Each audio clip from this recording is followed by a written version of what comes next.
In the dim hush of a rainforest morning, a shape moves like a shadow between leaves. The tapir, an ancient wanderer of two worlds, both land and water. With a short, flexible trunk-like snout and a body built for slipping through understory, the tapir belongs to the same toad family as horses and rhinos, a lineage older than the forest it guards. Around the world, main species roam, the Malayan tapir of Southeast Asia, dressed in a striking black and white saddle. The lowland tapir of the Amazon, gray-brown and river-wise. The mountain tapir of the Andes, wearing a woolly coat against the chill. And Baird's tapir of Central America, solid and quiet, guiding her calf through green light and shadow. Watch its appearance closely: the small crest along the neck, the rounded ears rimmed with white, the thick hide that shrugs off branches, and that remarkable proboscis, sensitive and strong, able to feel, grasp, and guide. This is an herbivore sculpted by the forest, browsing tender leaves, twigs, fruits, and aquatic plants, and swallowing seeds that will later drop and sprout in rich, moist soil. The tapir is a gardener, an architect of diversity, redistributing life with every careful step.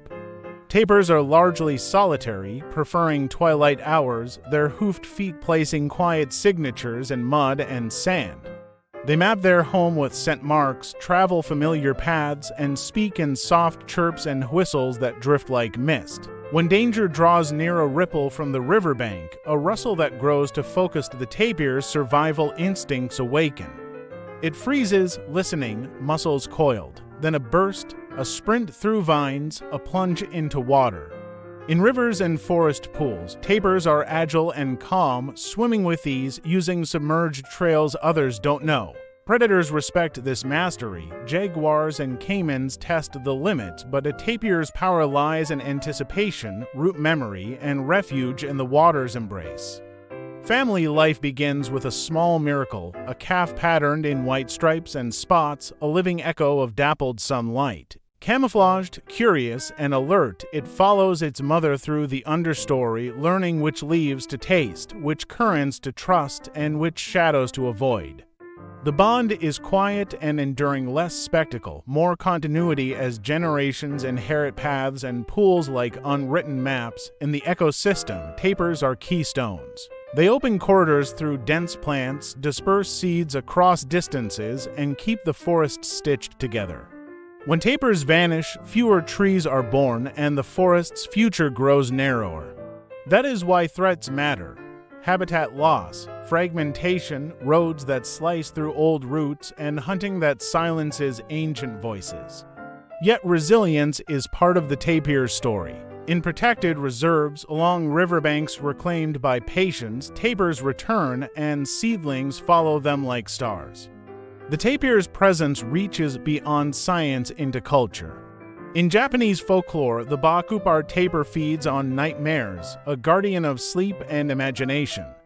In Latin American forests, indigenous stories speak of quiet watchers and path makers. The tapir becomes a symbol of memory, of balance, of the way gentle persistence shapes wild places over centuries. Listen to the forest around it, a soft orchestral hush in the morning, birds stitching notes through leaves. Then, when tension rises, percussion quickens like heartbeats before easing again into ripples and breeze. The tapir moves through this score with grace, reminding us that strength can be quiet, that survival can be patient, and that the health of the many often depends on the choices of the few. What can we learn from the tapir? To walk lightly but leave life behind us. To carry stories, seeds, and kindness from place to place. To protect the corridors that link our futures. In the end, as evening gathers and the forest glows with after-rain light, the tapir slips back into shadows, an old friend of the green world, still teaching, still gardening, still dreaming the forest forward.